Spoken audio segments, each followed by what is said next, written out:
Muy buenos días, hermanos. Que el Señor los bendiga. Y aquí yo puedo ver los rostros de cada uno de ustedes. Y algunos parece que están tristes. Yo no sé qué pasa. Yo no sé si fue que no desayunaron o no sé qué está pasando en sus vidas. Pero déjenme decir, hermanos, que estar en la presencia de gozo es una ocasión de gran gozo. Debemos estar gozosos cuando venimos a la casa de Dios. El salmista le decía: yo me alegraba, dice, con los que decían: en la casa de Jehová iremos.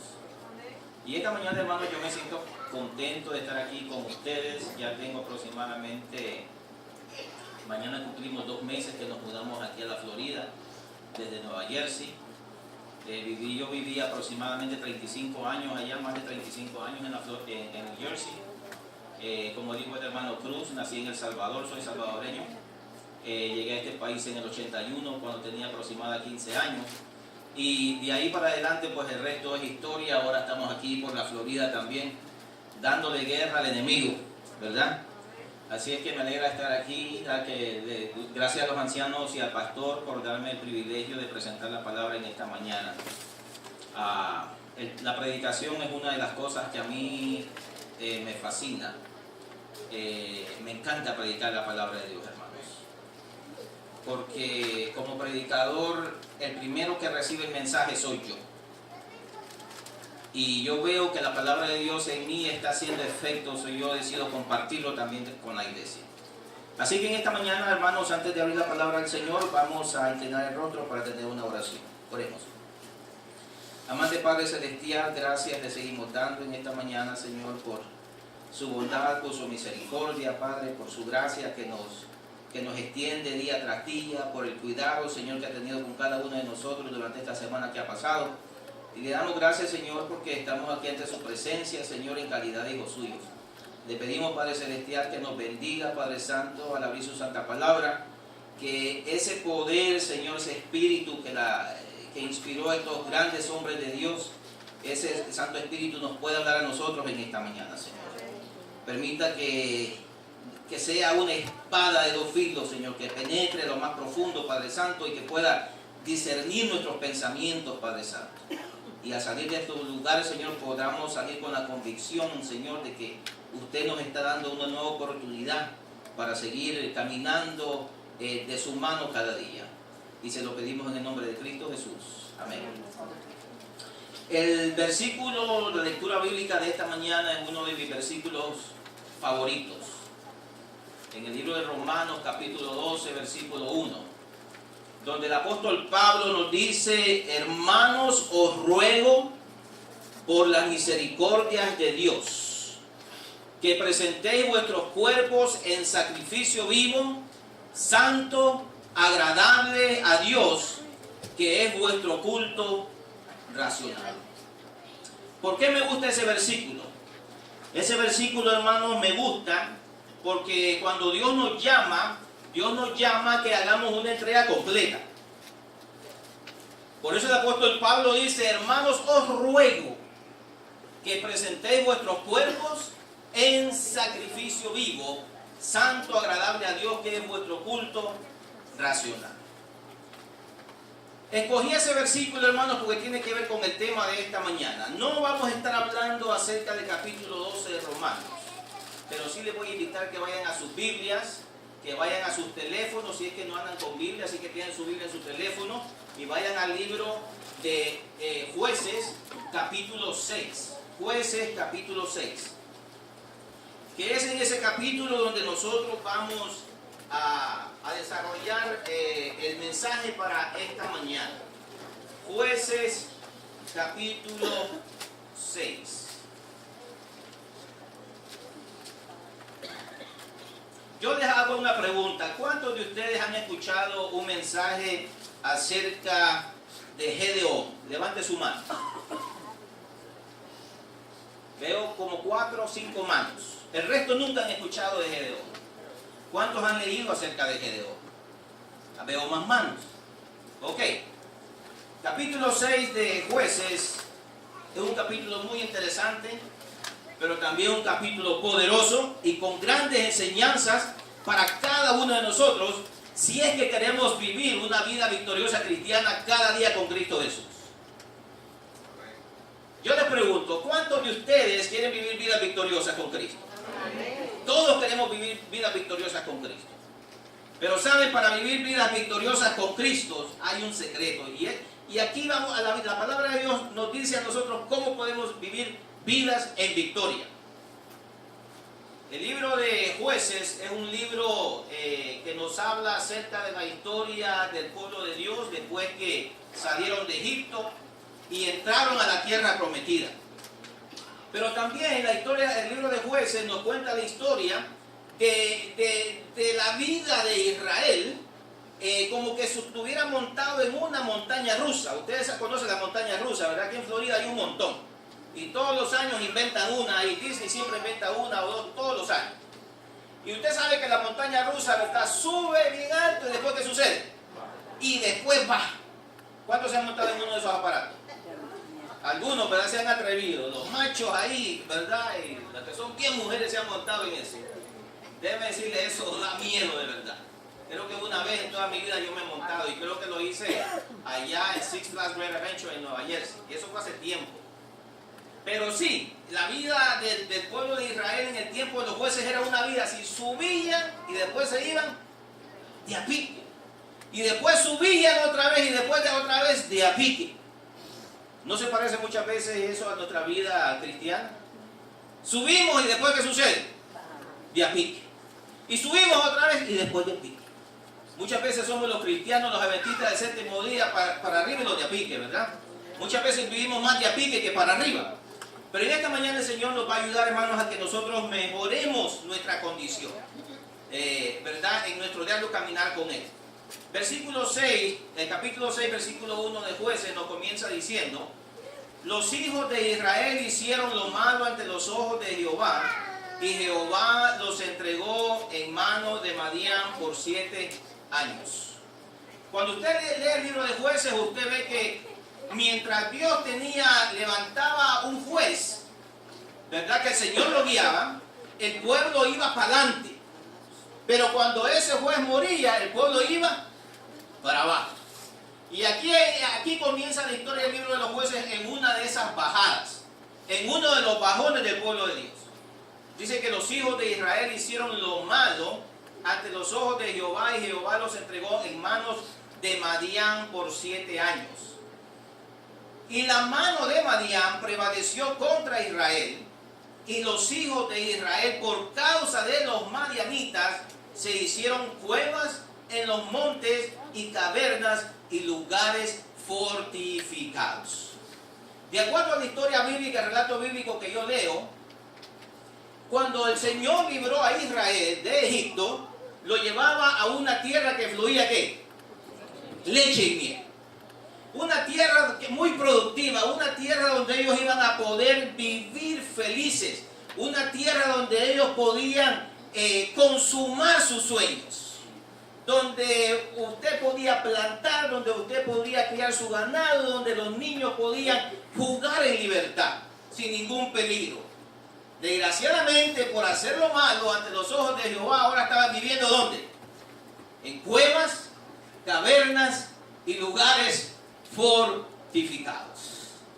Versículo 3 dice: pues sucedía que cuando Israel había sembrado, subían los madianitas y amalecitas, y los hijos del oriente contra ellos subían y los atacaban. Y acampando contra ellos, destruían los frutos de la tierra hasta llegar a Gaza, y no dejaban que comer en Israel ni ovejas, ni bueyes, ni asnos, porque subían ellos y sus ganados, y venían con sus tiendas en grande multitud como langostas. Ellos y sus camellos eran innumerables, así venían a la tierra para devastarla. Qué desgracia, ¿verdad que sí?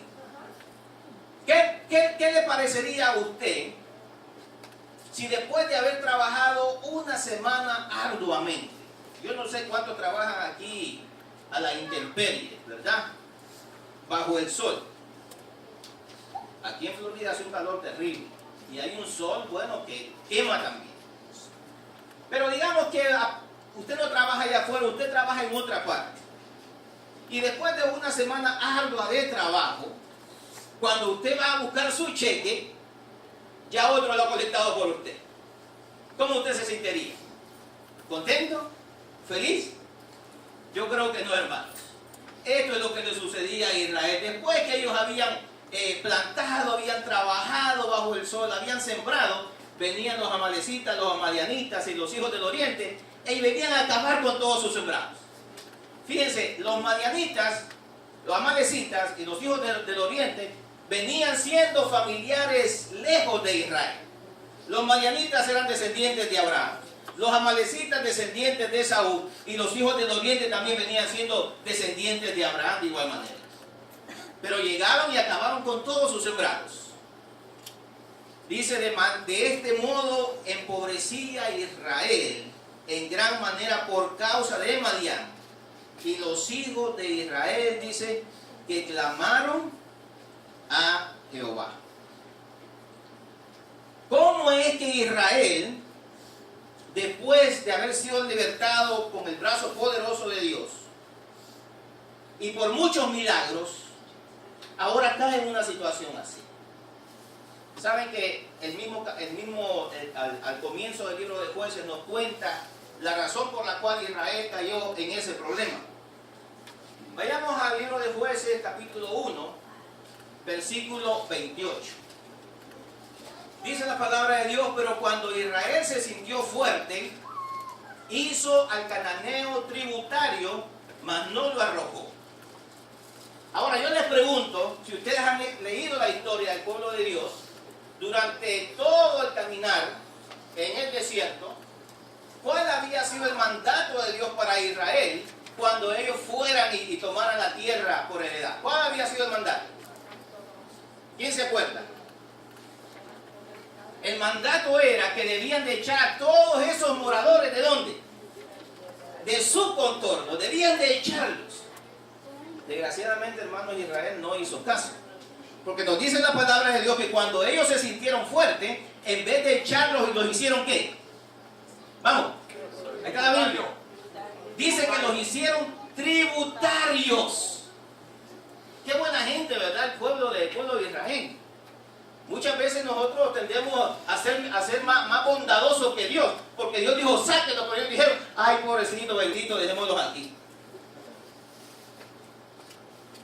Matemos, dijeron, dos pájaros con una piedra. No los echamos para que no queden sin casa, y a la misma vez pues los hacemos tributarios y los pagan tributo. Ahí comienza, hermanos, la caída del pueblo de Dios en el tiempo de los jueces.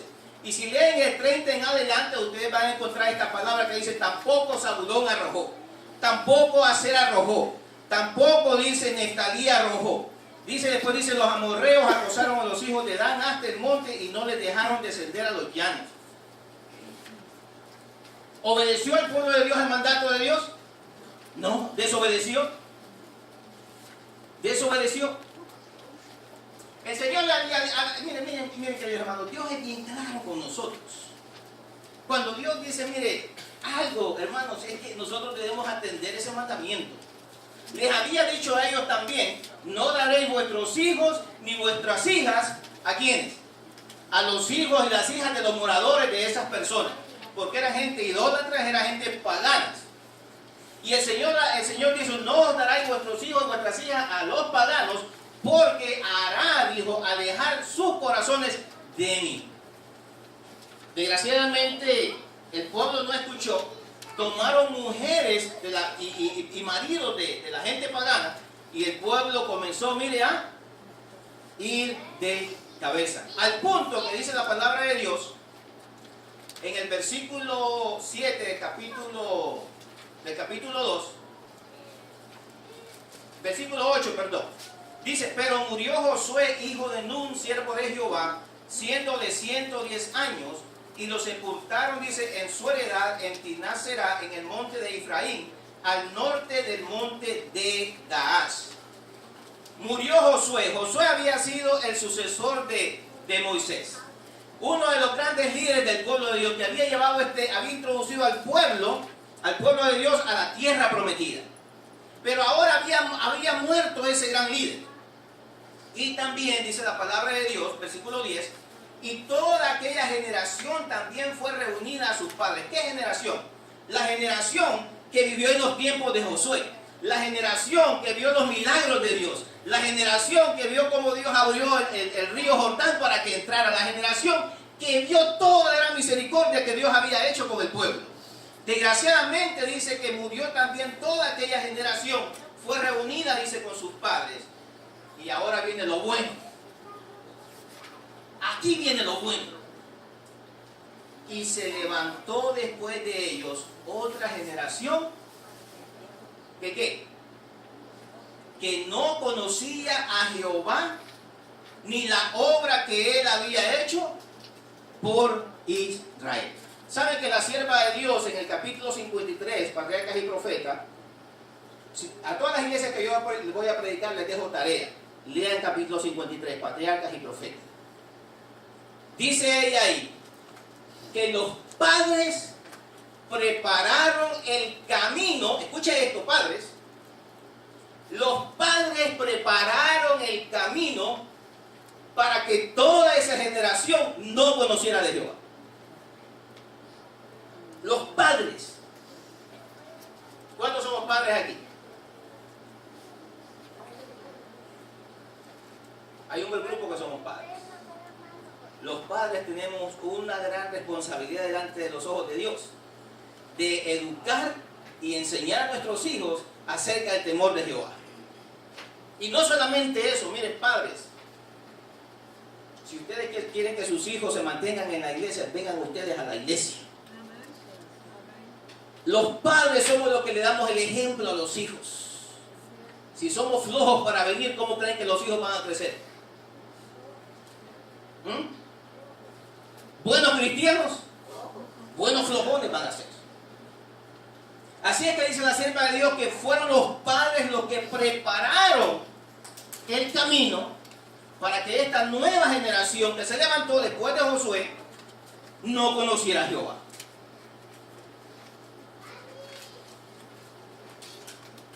¿Lo puedo poner aquí? Para que no conociera a Jehová. Volvamos al capítulo 6. Y sigue diciendo el versículo 7.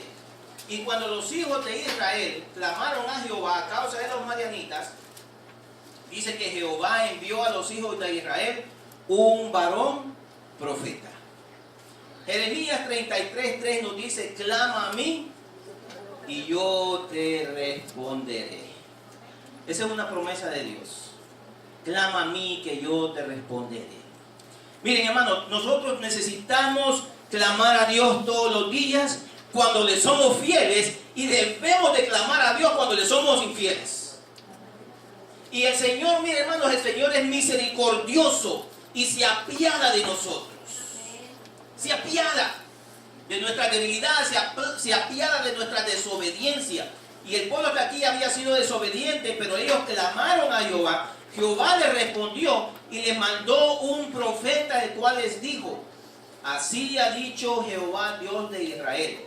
Les vine a recordar ahora por qué estaban en esa situación. Yo os hice salir de Egipto y os saqué de la casa de servidumbre. Os libré de la mano de los egipcios y de mano de todos los que os afligieron, a los cuales eché de delante de vosotros, y os di su tierra. Y os dije: yo soy Jehová vuestro Dios. No temáis a los dioses de los amorreos, en cuya tierra habitáis, pero no habéis obedecido a mi voz. Esa generación que se levantó después de los fieles de Dios, que no conocía a Dios, ahora ellos se fueron a adorar y a servir a otros dioses. Y el versículo 11 nos dice: y vino el ángel de Jehová y se sentó debajo de la encina que está en Ofra, la cual era de Joás y Bieserita, y su hijo Gedeón. Aquí entra Gedeón. Quizás después de esta prédica no se van a olvidar de Gedeón. Y su hijo Gedeón estaba sacudiendo el trigo en el lagar para esconderlo de los madianitas. Allá hay un árbol de encina. La encina en inglés es el oak. No sé cómo se dice oak en español. Pero la encina o el oak, el hermano Salvador la vez pasada, allá cuando estábamos en la playa, me dijo, este es un árbol de oak. Tiene un tronco así ancho y lo que es la copa es bien bajita y da una tremenda sombra. Pues ahí debajo de un árbol de encina, debajo de un árbol de oak, ahí estaba el ángel de Jehová observando el trabajo que estaba haciendo Gedeón. Dice la palabra de Dios que Gedeón estaba en el lagar, dice que estaba trillando el trigo. No era tiempo de las uvas, era el tiempo de los granos. Y él estaba trillando el trigo en el lagar, escondiéndose ¿de quiénes? De los madianitas, de los amalecitas y de los hijos del oriente. Ahí estaba el hombre. Pero mientras Gedeón trabajaba en el lagar sacudiendo el trigo, en su mente pasaban estos pensamientos. No estoy contento con la situación que estamos pasando. Veo a mi pueblo oprimido. ¿Qué puedo hacer yo para mejorar la situación de mi pueblo? Y saben, mis hermanos, Dios estaba leyendo los pensamientos de Gedeón. Y entonces el Señor se le acerca a Gedeón, dice el versículo 12. Y el ángel de Jehová se le apareció y le dijo, Jehová está contigo, varón esforzado y valiente. Ahora, a mis ojos, y quizás a sus ojos, Gedeón podía haber sido esforzado porque se ve que era un hombre de trabajo. ¿Pero cree que era valiente? ¿Qué hace usted cuando tiene miedo? Se esconde, ¿verdad que sí? ¿Era valiente? Tenía miedo. Estaba escondido. Pero saben, hermanos, que Dios no lo ve a usted como lo está viendo en este momento. Dios lo ve a usted como usted puede llegar a ser en sus manos. Y Dios miraba a Gedeón como un hombre esforzado y como un hombre valiente. No lo miraba con los ojos humanos que nosotros vemos a las personas. Y Gedeón respondió. Y ahora quiero que pongan atención aquí porque miren, Gedeón, a pesar de que había conocido de Dios, porque Gedeón era de una familia que era reconocida por su valentía. Todos sus hermanos mayores habían muerto peleando en contra de los madianitas. La familia de Gedeón era conocida como una familia íntegra. Dice la escritura que la apariencia de los hijos de Joás eran apariencia de hijos del rey. Esa era la apariencia que tenían esta familia, estos hombres. Pero entonces miramos el concepto que tenía Gedeón de Dios. Y Gedeón le respondió, Señor mío, si Jehová está con nosotros, ¿por qué nos ha sobrevenido todo esto? ¿Y dónde están todas sus maravillas que nuestros padres nos han contado diciendo, no nos sacó Jehová de Egipto? Y ahora Jehová nos ha desamparado y nos ha entregado en manos de los madianitas. El concepto que Gedeón tenía de Dios era de un Dios que te saca de Egipto y te lleva ¿qué? A morir. Es un Dios que los había dejado a ellos a su... Sálvese quien pueda, ¿verdad que sí? Aquí estamos abandonados. Ese es el Dios que nosotros tenemos, un Dios que nos abandona. Mucha gente hoy en día tiene ese concepto de Dios. Satanás se ha esforzado en enseñarle a la gente que Dios es un Dios vengador. Que Dios es un Dios que solamente está esperando que tú le falles para cortarte el cocote. Ese es el Dios que mucha gente tiene. Y muchas veces nosotros enseñamos eso mismo a nuestros hijos. Ay, mira, tú estás haciendo cosas malas, ya Dios te va a castigar. Y entonces, ¿cómo crecen los niños dentro de la iglesia? Viendo a un Dios que lo único que da es fuerte. No ven a un Dios que está ahí dispuesto a ayudar. Sino solamente un Dios vengador. Y mirándole Jehová, dice el versículo 14, le dijo, ve con esta tu fuerza y salvarás a Israel de la mano de los madianitas. No te envío yo. Queridos hermanos, mire, si Jesús ha prometido estar con nosotros, estará con nosotros. Si Jesús nos ha enviado, déjeme decirle que tenemos la certeza de que Él nos acompañará en esa misión a la cual Él nos ha enviado. Entonces le respondió: Señor mío, ¿con qué salvaré yo a Israel? He aquí que mi familia es pobre en Manasés y yo el menor de la casa de mi padre. La palabra pobre significa el tamaño. La familia era una familia muy pequeña.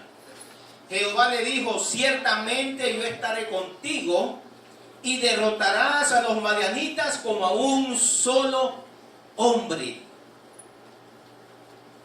Y él respondió: yo te ruego que si he hallado gracia delante de ti, me dé señal de que tú has hablado conmigo. Te ruego que no te vayas de aquí hasta que vuelva a ti y saque mi ofrenda y la ponga delante de ti. Y él respondió: yo esperaré hasta que vuelvas. Hermano, Dios está dispuesto a trabajar con nosotros. Y eso es de gran gozo para mí. De que Dios está dispuesto a lidiar conmigo. Quizás en este momento yo no creo ser el mejor cristiano.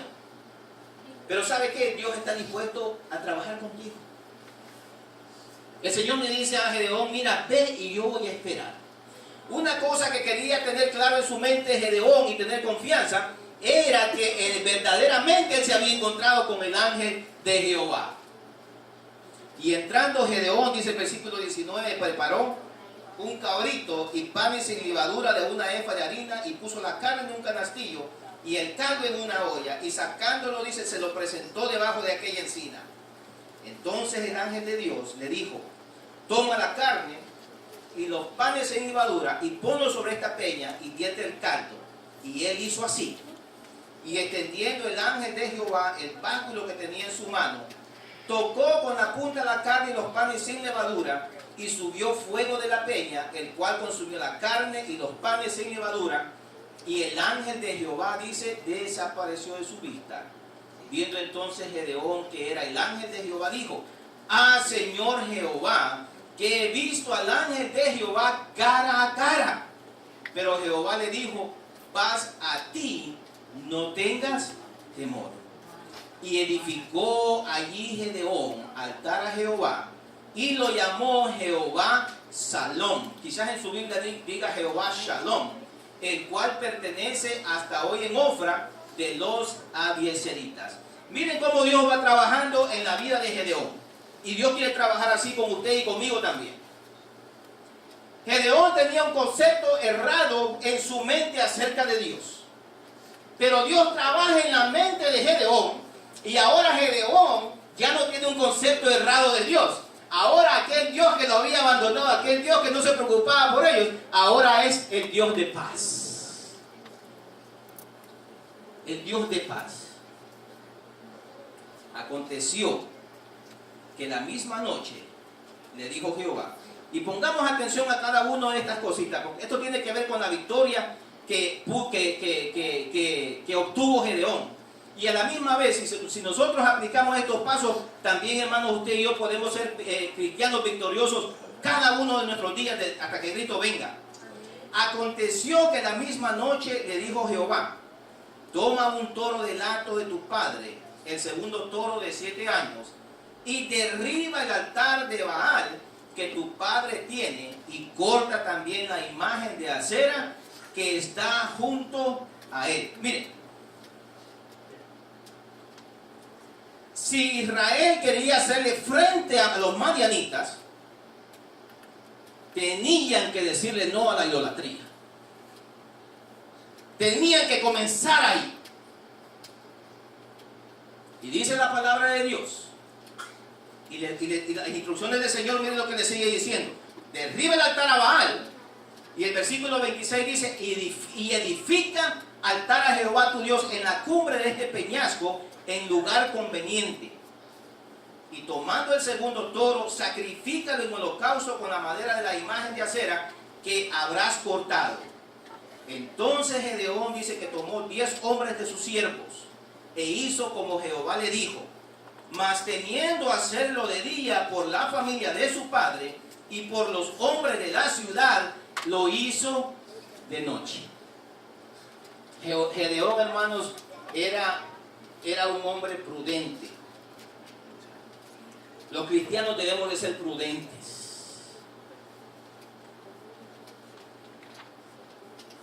Tenemos que aprender la prudencia. Por no causar un revolú, ¿verdad? No lo hizo de día, sino que lo hizo de noche. Pero lo hizo. Claro que lo hizo. Claro que lo hizo. ¿Saben que el mismo padre de Gedeón, Joás, había sido cómplice de la idolatría que había allí en ese pueblo? Él mismo había erigido ese altar a Baal.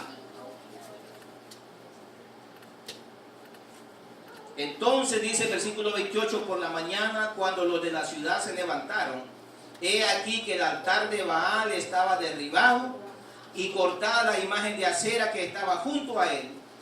Y el segundo toro había sido ofrecido en holocausto sobre el altar edificado. Y se dijeron unos a otros, ¿quién ha hecho esto? Y buscando e inquiriendo les dijeron, Gedeón, hijo de Joás, lo ha hecho. Entonces los hombres de la ciudad dijeron a Joás, saca a tu hijo para que muera, porque ha derribado el altar de Baal y ha cortado la imagen de acera que estaba junto a él. Y Joás respondió a todos los que estaban junto a él, ¿contenderéis vosotros por Baal? ¿Defenderéis su causa? Cualquiera que contienda por él, que muera esta mañana. Si es un Dios, contienda por sí mismo con el que derribó el altar. Aquel día Gedeón fue llamado Jerobal, esto es, contienda Baal contra él, por cuanto derribó su altar. Queridos hermanos, las reformas, tanto en nuestras vidas, como en el hogar, como en la iglesia, nunca vienen sin, como le digo, contienda. Porque el mismo padre había sido cómplice de levantar un altar a Baal. Él había inducido al pueblo también a la idolatría. Hoy en día, hermanos, también, aún en las iglesias se levantan altares a Baal. ¿Qué altares a Baal nosotros tenemos en nuestros hogares? Pensemos en eso. ¿Qué altares a Baal tenemos ahora mismo en nuestros hogares? Música que el Señor dice que no debemos escuchar. Películas que no debemos los cristianos estar viendo. Libros que no debemos estar escuchando. Modas que el cristiano no debe estar usando. ¿Cuáles son los altares a Baal que hemos nosotros mismos levantado? El mandato del Señor a Gedeón fue: tumba el altar a Baal. Y es el mismo mensaje que nos está mandando a cada uno de nosotros en esta mañana. Es tiempo de derribar los altares a Baal. Y sigue diciendo el versículo 33.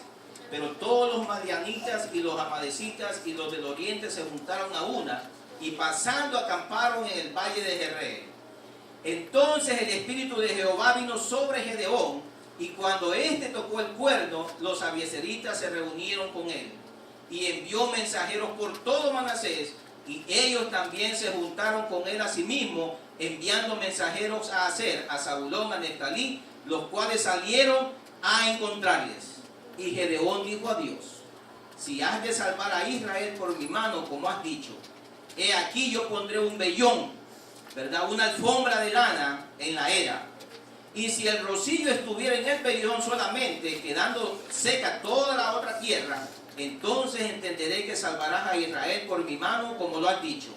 Y aconteció así, pues cuando se levantó de mañana, exprimió el vellón y sacó de él el rocío, un tazón lleno de agua. Mas Gedeón dijo a Dios: no se encienda tu ira contra mí, si aún hablaré esta vez. Solamente probaré otra vez con el vellón. Te ruego que solamente el vellón quede seco y el rocío sobre la tierra. Y aquella noche lo hizo Dios así. solo el vellón quedó seco, y en toda la tierra hubo rocío. Queridos hermanos, Gedeón quería estar seguro de que Dios lo iba a acompañar a esta guerra. Déjenme decirles, no era una batalla fácil. La batalla contra el enemigo, hermanos, no es una batalla fácil. La palabra de Dios nos dice que los madianitas, los amalecitas y los hijos del oriente eran como langostas por toda aquella gran llanura. Y Gedeón quería estar seguro de que Dios lo iba a acompañar. Y sabiendo que la lana es un material natural, iba a absorber toda la humedad. Entonces por eso dijo, deja que solamente el vellón quede seco y la tierra quede mojada. Y el Señor le hizo ese milagro. Versículo capítulo 7. Y levantándose pues de mañana, Jerobbaal, el cual es Gedeón, y todo el pueblo que estaba con él, dice que acamparon junto a la fuente de Arod, y tenía el campamento de los madianitas al norte, más allá del collado de Moré, en el valle. Y Jehová dijo a Gedeón, el pueblo que está contigo es mucho para que yo entregue a los madianitas en su mano. No sea que se alabe Israel contra mí, diciendo, mi mano me ha salvado. Ahora pues, haz pregonar en oídos del pueblo, diciendo, quien tema y se estremezca, madrugue y vuélvase desde el monte de Galaad. El pueblo le dice que está contigo es mucho. ¿Sabe cuánto era la cantidad del pueblo que tenía a su lado Gedeón en ese momento? Tenía 32,000 hombres de guerra, entre comillas, digo hombres de guerra entre comillas. Y el pueblo de los madianitas era aproximadamente 4 veces mayor que los 32,000 que él tenía. Pero el Señor le dice, mira, el pueblo que está contigo es mucho.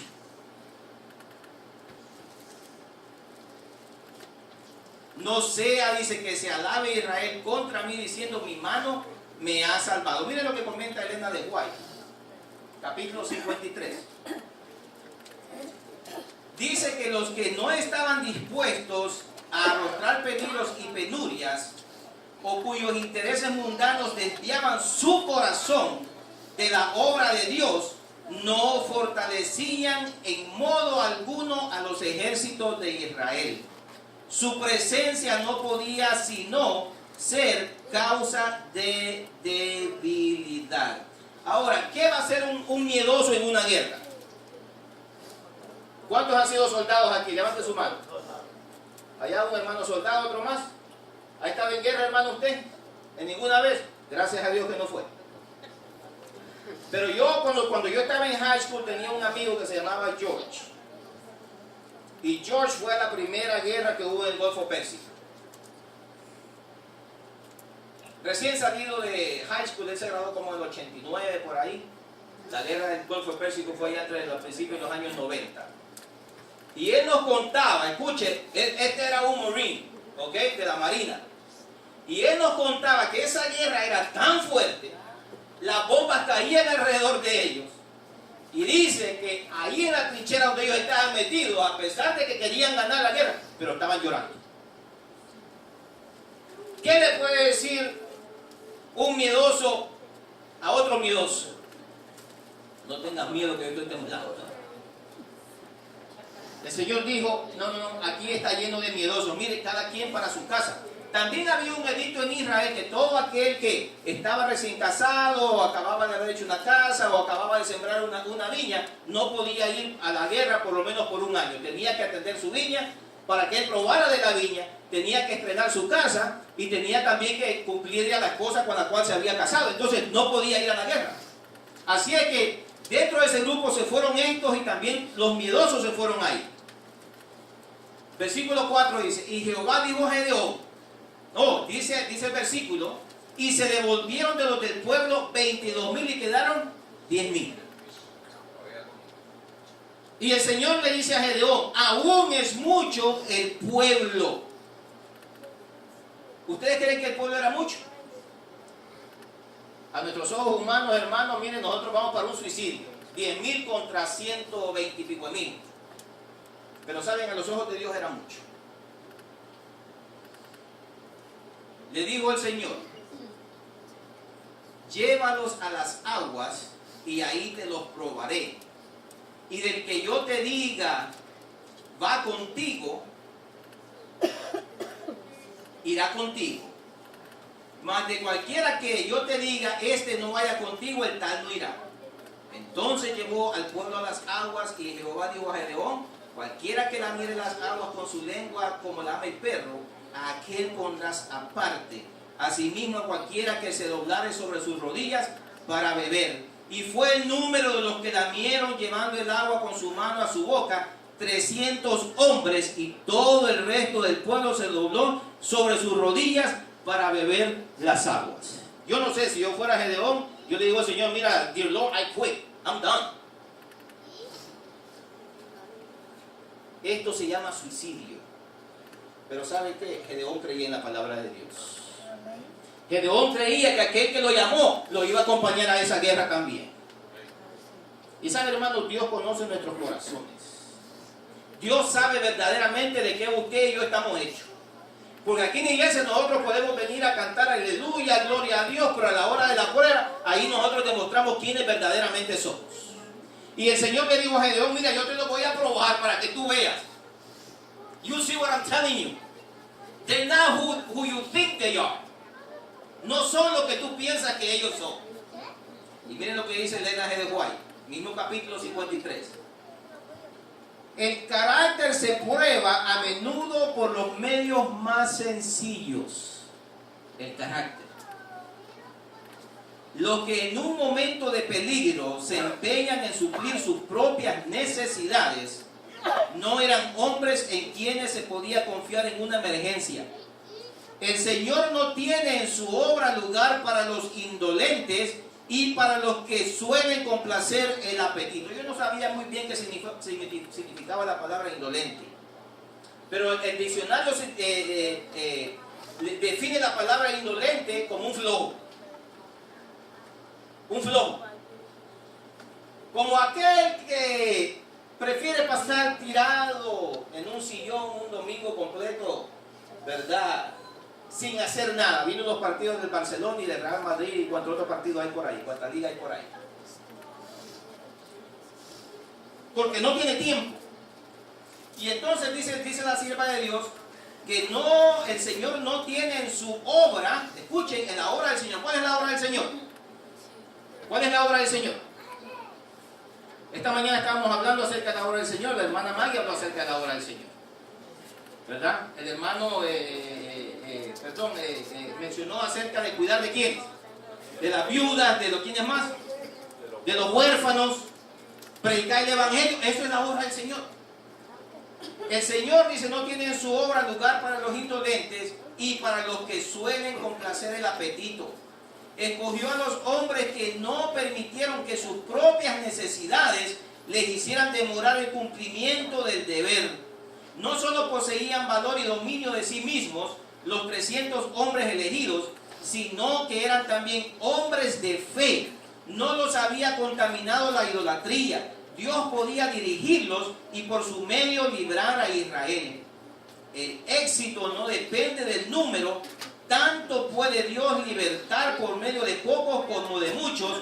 No le honra tanto el gran número como el carácter de quienes le sirven. Para meditar. Entonces usted dirá: bueno, ¿seré yo un indolente? Vengo a la iglesia como los adventistas del 7-Eleven, el séptimo día a las 11 de la mañana. Hay campañas en la iglesia, no voy. Hay vigilias en la iglesia, no voy. Hay cultos durante la semana, tampoco voy.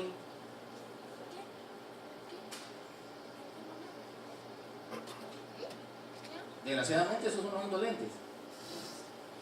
Hay trabajo de obra misionera, no tengo tiempo, tengo que ir a planchar orejas a la casa. Está muy caliente, está muy frío. Me duelen las uñas, se me está cayendo el pelo. Usted se encuentra en ese grupo. Si usted se encuentra en ese grupo, desgraciadamente, hermano, déjeme decirle, déjeme darle las malas noticias. Usted es un indolente. Pero sabe, Dios ama también a los indolentes. Y Dios quiere que usted y yo dejemos de ser indolentes. Dios desea, hermano, que usted y yo le sirvamos al Señor de todo corazón. Por eso cogí el versículo 1 del capítulo 12 de Romanos. Os ruego, dice el apóstol Pablo. El apóstol Pablo no está diciendo, listen, if you want to. Él está diciendo, listen, I'm begging you. Os ruego, por la misericordia de Dios, que presentéis, dice, vuestros cuerpos en sacrificio vivo, santo, agradable a Dios, que es vuestro culto racional. Y si queremos podemos seguir leyendo y dice, y no os conforméis a este siglo, dice, sino ser transformados por medio de la renovación de vuestro entendimiento, para que comprobéis cuál sea la buena voluntad de Dios, agradable y perfecta. ¿Por qué somos indolentes, hermanos? Somos indolentes, déjenme decirle por qué. Porque nos hemos acostumbrado a la forma del mundo. Dice la sierva de Dios que la línea divisoria entre los cristianos y los no cristianos ya casi, you can barely see, ya casi no se ve. Por esa razón es que somos indolentes. Y nos sigue diciendo aquí la palabra del Señor. Levantándose pues de mañana Gedeón, el cual es Gedeón, Jerobal, el cual es Gedeón, y todo el pueblo que estaba con él, acampó junto a la fuente de Arod, y tenía el campamento de los madianitas al norte, más allá del collado de Moré, en el valle. Y Jehová dijo a Gedeón, ya leímos esa parte, perdón. Y fue el número de los que llevando el agua con la mano a su boca 300 hombres, y todo el resto del pueblo se dobló sobre sus rodillas para beber las aguas.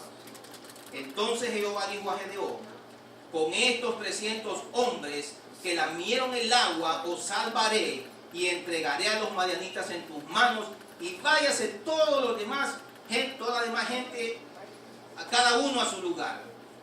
Y habiendo tomado provisiones para el pueblo y sus trompetas, envió a todos los israelitas cada uno a su tienda, y retuvo a aquellos 300 hombres, y tenía el campamento de Madián abajo en el valle.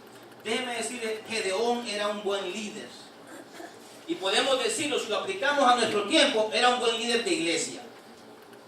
Porque Gedeón no solamente los enviaba a la guerra, sino que también tomaba provisiones para ellos. Nosotros aquí quizás podemos querer estar mandando al pueblo a predicar, pero no estamos equipando. Los mandamos en un barco que cruza en el lago, pero no le damos remos para remar. Podemos aprender muchas cosas de Gedeón. Hay gente en la iglesia que quiere trabajar, pero no saben cómo. Hay gente en la iglesia que no hace nada, pero no tiene los medios como trabajar. Y los que dirigimos la obra, hermanos, tenemos el deber de entrenar a estos miembros. Tenemos el deber de equipar a estos miembros.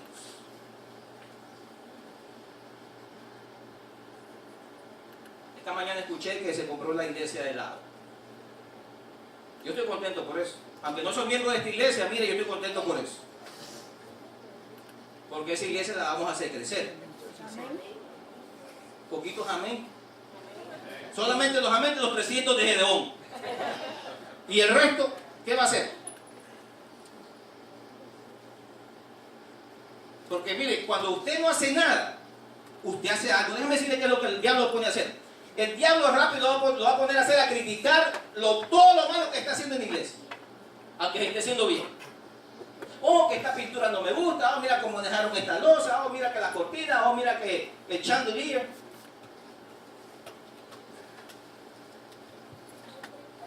Porque cuando no estamos trabajando por Dios, hermano, estamos trabajando para el otro, y esa es la realidad. Esa es la verdad. No trabaje para el Señor, sea un indolente que usted va a estar trabajando para el otro. Yo decido trabajar para el de arriba. Yo no sé usted, pero yo espero que usted también decida trabajar para el Señor. A esa iglesia allá, estoy seguro que ustedes no compraron esa iglesia porque era grande, porque tenía buen terreno. Ustedes compraron esa iglesia porque quieren que la obra aquí en Leyland crezca. Y el Señor en esta mañana te está llamando como uno de los 300 de Gedeón, para que trabajes y la iglesia y la obra aquí en Leyland pueda crecer. Sigue diciendo la palabra de Dios. Versículo 9. Aconteció que aquella noche Jehová le dijo: levántate y desciende al campamento, porque yo lo he entregado en tus manos. Y si tienes temor de descender, baja tú con furia a tu criado al campamento. ¿Saben? Esa noche dice la sierva de Dios que el corazón de Gedeón se estremeció cuando vio ese gentío que estaba por ahí. Él tuvo temor. Pero saben, así como Dios trabaja con los indolentes, también trabaja con los temerosos. Porque Dios quiere trabajar con todos.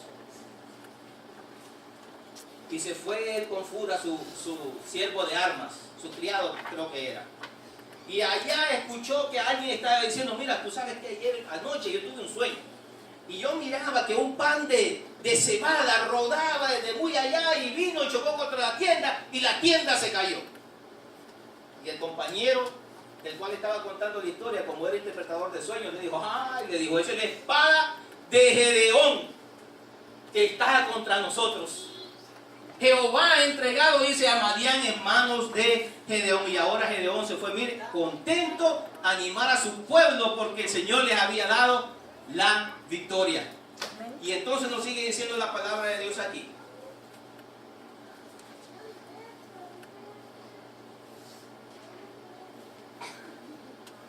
Versículo 12, y los madianitas y los madecitas y los hijos del oriente estaban tendidos en el valle como langostas en multitud, y sus camellos eran innumerables. Versículo 13, cuando llegó Gedeón, he aquí que un hombre estaba, dice, bueno, ya leímos esa parte. Versículo 16, y repartiendo los 300 hombres en 3 escuadrones, dio a todos ellos trompetas en sus manos y cántaros vacíos con teas ardiendo dentro de los cántaros. Y les dijo, miradme a mí y haced como yo hago. He aquí que cuando yo llegue al extremo del campamento, haréis vosotros como hago yo. Yo tocaré la trompeta y todos los que estarán conmigo y vosotros tocaréis entonces las trompetas alrededor de todo el campamento y diréis, por Jehová y por Gedeón. Llegaron pues Gedeón y los 300 que llevaba consigo al extremo del campamento al principio de la guardia a la medianoche. Cuando acababan de renovar los centinelas y tocaron las trompetas y quebraron los cántaros que llevaban en sus manos, y los 300 escuadrones tocaron las trompetas y quebraron los támparos, los cántaros, y tomaron en la mano izquierda las teas y en la derecha las trompetas con que tocaban y gritaron por la espada de Jehová y de Gedeón. Y se estuvieron firmes cada uno en su puesto en derredor del campamento. Entonces todo el ejército echó a correr dando gritos y huyendo, y los 300 tocaban las trompetas, y Jehová puso la espada de cada uno contra su compañero en todo el campamento, y el ejército huyó hasta Betzita en dirección de Serera y hasta la frontera de Abel Mehola en Tabat. El Señor le dio la victoria a Gedeón. Pero el tema no termina ahí, hermanos, porque si nos hemos estado hablando acerca de lo que hemos estado hablando y leyendo, y no aplicamos lo que Gedeón hizo para llegar a obtener la victoria, el mensaje se fue a medias. Vamos a ver entonces cómo hacemos la aplicación. Primeramente, el capítulo 6, versículo 15. Alguien me lo lee, por favor. 6:15 de Jueces. Capítulo 6, versículo 15 de Jueces. Alguien me lo lee.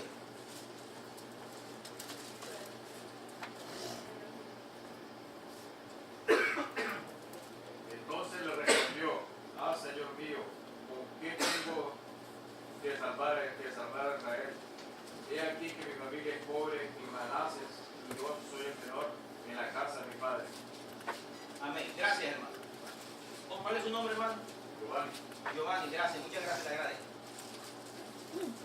Entonces dice el versículo 15, le respondió, Señor mío, ¿con qué salvaré yo a Israel? He aquí que mi familia es pobre en Manasés y yo el menor en la casa de mi padre. ¿Qué reconoció Gedeón en ese mismo momento? ¿Qué reconoció Gedeón? ¿Alguien? La condición en que se encontraba. Gracias. Gedeón reconoció su condición. Exactamente. Él sabía que él no podía vencer a los madianitas. Lo primero, hermanos, si queremos, el primer paso para la victoria es reconocer nuestra condición. ¿Cómo estamos nosotros ahora mismo? Y reconocer que nosotros dependemos totalmente de Dios. Jesús dijo allí en el libro de San Juan, capítulo 15, versículos 4 y 5. Vamos a leer. Permaneced en mí y yo en vosotros. Como el pámpano no puede llevar fruto por sí mismo si no permanece en la vid, así tampoco vosotros si no permanecéis en mí. Yo soy la vid, vosotros los pámpanos. El que permanece en mí y yo en él, este lleva mucho fruto, porque separados de mí, nada podéis hacer. ¿Cuánto podemos hacer separados de Cristo? Nada. Primer paso para la victoria es reconocer nuestra condición. Si quiere apunte, debo reconocer mi condición. Segundo paso que llevó a Gedeón a la victoria. Versículo 18, por favor, léamelo por favor. Capítulo 6, versículo 18 de Jueces. ¿Qué nos dice ahí? Te ruego que no te vayas de aquí hasta que vuelva a ti. Y saque mi ofrenda y los ponga delante de ti. Y él respondió, yo esperaré hasta que vuelvas. Amén. Te ruego, le dice, que no te vayas de aquí hasta que vuelva a ti y saque mi ofrenda y la ponga delante de ti. Y él respondió, yo esperaré hasta que vuelva. ¿Qué presentó Gedeón después de haber aceptado su condición? ¿Qué presentó? Una ofrenda. Presentó una ofrenda.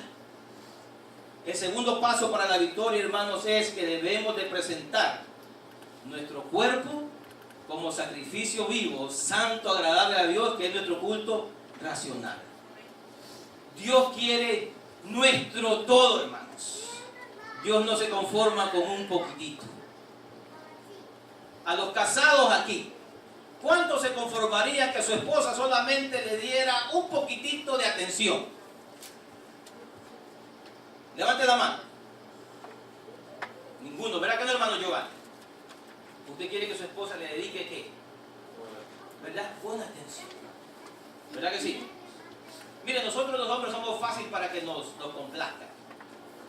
Denos un plato de comida y nosotros estamos felices de la vida. Para mí eso es amor, para mí eso es atención. Las mujeres son más difíciles de complacer todavía, pero los hombres somos fáciles. Dios nos quiere por completo, Dios quiere el 100%, no el 99.9%. Dios quiere el 100%. ¿Sabe quién se conforma con 1% nada más? Satanás. Satanás se conforma que usted le dé un 0.999% y mire, he's happy. Porque con ese poquito que usted le dé lo controla. Pero Dios quiere el 100%. Paso número 3. Versículo 22, capítulo 6. Veamos qué sucedió ahí. Primer paso era, reconoció su condición. Segundo paso, presentó su ofrenda. Tercer paso, ¿qué sucedió ahí? 22, por favor. Y viendo Gedeón que era el ángel de Jehová, dijo, ah, Señor Jehová, que he visto el ángel de Jehová cara a cara. Amén. Gedeón tuvo un encuentro personal ¿con quién? Con Dios. Necesitamos, hermanos, todos los días un encuentro personal con Dios. El encuentro personal con Dios no solamente es una vez a la semana, o 2 veces a la semana, o 3 veces a la semana. El encuentro personal con Dios es todos los días. ¿Sabe qué bonito es, hermano? Que cuando usted en la mañana se levanta, que Dios le da el privilegio de abrir los ojos, usted abre los ojos y lo primero que usted dice, Señor, gracias por haberme dado este día de vida. Y por ahí usted comienza a conversar con Dios. Comienza el momento de oración. Y usted ha tenido su encuentro personal con Dios. Y durante el día usted se encuentra con Dios y camina con Dios en su mente. Tercer paso, tuvo un encuentro personal con Dios. Cuarto paso, vamos, versículo 25 al 27, por favor, alguien me lo lee. Oh, perdón. Versículo 24. Cuarto paso, versículo 24. ¿Qué dice ahí? Y edificó, dice Gedeón, altar a Jehová y lo llamó Jehová Shalom, el cual permanece hasta hoy en Ofra de los abiezeritas. No solamente, hermanos, es importante tener un encuentro personal con Dios, sino que hay que levantarle altar a Jehová. En esta mañana yo le pregunto, ¿cómo está el altar a Jehová en este momento en su vida personal? ¿Está elevado, está erigido o está tirado? Vamos al quinto paso, versículo 25 al 27. ¿Quién me lo lee? Aconteció que la misma noche le dijo a Jehová: toma un toro del hato de tu padre, el segundo toro de 7 años, y de arriba del altar de Baal que tu padre tiene, y corta también la imagen de Acera que está junto a él. Y el 26, déjame el 26 nada más. Y edifica altar a Jehová tu Dios, que es la cumbre de este peñasco, en lugar conveniente. Y tomando el segundo toro, sacrifícalo en holocausto, con la madera de la imagen de Acera que habrás cortado. Amén. El quinto paso, hermanos, es que el Señor nos pide, y es aquí donde viene lo más difícil. El Señor nos pide que derribemos nuestros altares ¿a quién? A Baal.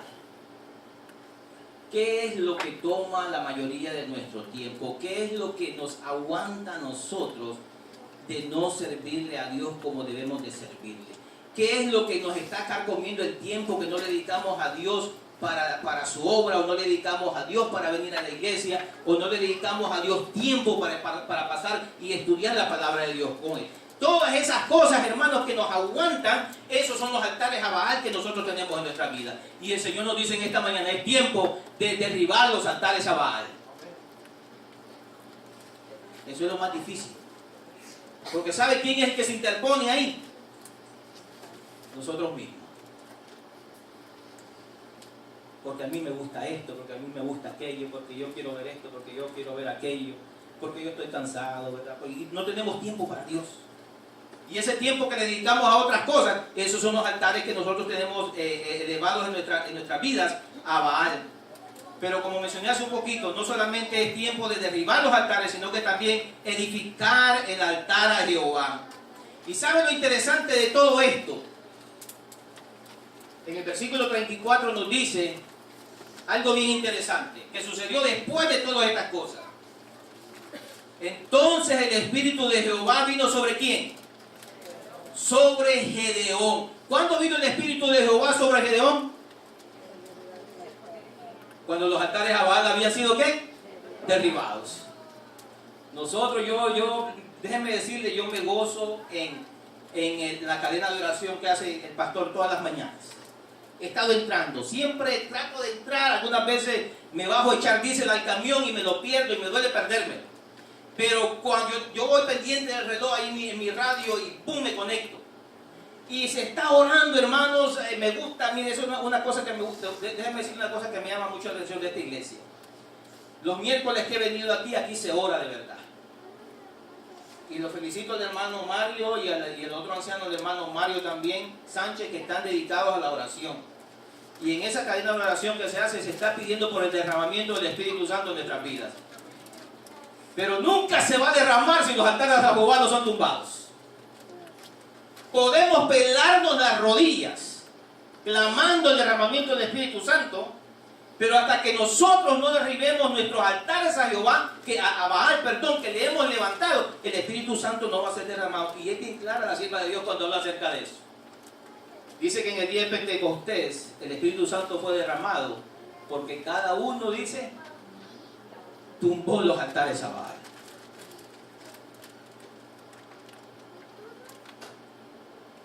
Dios, hermanos, quiere darnos victorias a cada uno de nosotros.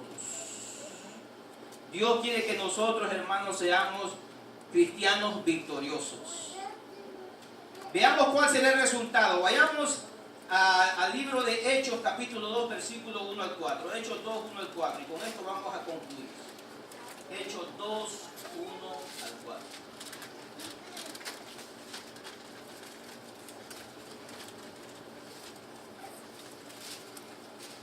Dice que cuando llegó el día de Pentecostés estaban, dice, todos unánimes juntos. ¿Estaban todos qué? Unánimes. ¿Sabe cuál era el pensamiento de la mente de los discípulos en ese momento? Todos querían que Cristo regresara pronto. Todos estaban envueltos en la obra de predicar el Evangelio. Y dice el versículo 2, y de repente vino del cielo un estruendo como de un viento recio que soplaba, el cual llenó toda la casa donde estaban sentados. Y se les aparecieron lenguas repartidas como de fuego, asentándose sobre cada uno de ellos, y fueron todos llenos del Espíritu Santo. Y comenzaron a hablar en otras lenguas según el Espíritu les daba que hablase. Hermanos, cuando nosotros estemos llenos del Espíritu Santo, cuando nosotros reconozcamos nuestra condición, cuando reconozcamos, hermanos, que debemos de presentar nuestros cuerpos en sacrificio vivo, cuando aprendamos a tener un encuentro personal con nuestro Dios, cuando derribemos los altares a Baal y edifiquemos el altar a Jehová, entonces el Espíritu Santo va a ser derramado en nuestras vidas. Entonces, hermanos, vamos a ser cristianos victoriosos para la honra y la gloria de Dios. En esta mañana, mi llamado es, hermanos, para cada uno de nosotros los que estamos aquí. Tenemos a un Dios todopoderoso en los cielos que nos ama, que quiere salvarnos, que quiere transformarnos, que quiere que su carácter sea imprimido en nuestras vidas. El llamado es, hermanos, que nos consagremos a Dios, que nos demos a Dios de todo. Mire, si hasta aquí usted le ha dado a Dios a media su vida, entréguese al Señor en esta mañana de todo corazón. ¿Cuántos quisieran tomar la decisión de decirle al Señor, mira, Señor, hasta aquí yo he sido un mediocre, pero en tu nombre yo me quiero levantar? Si en esta mañana hay algún hermano que tiene ese deseo, mire, póngase de pie, yo voy a orar por usted, porque yo creo que el Señor lo puede hacer en su vida. Verdaderamente yo lo creo. Así que vamos a inclinar el rostro para orar.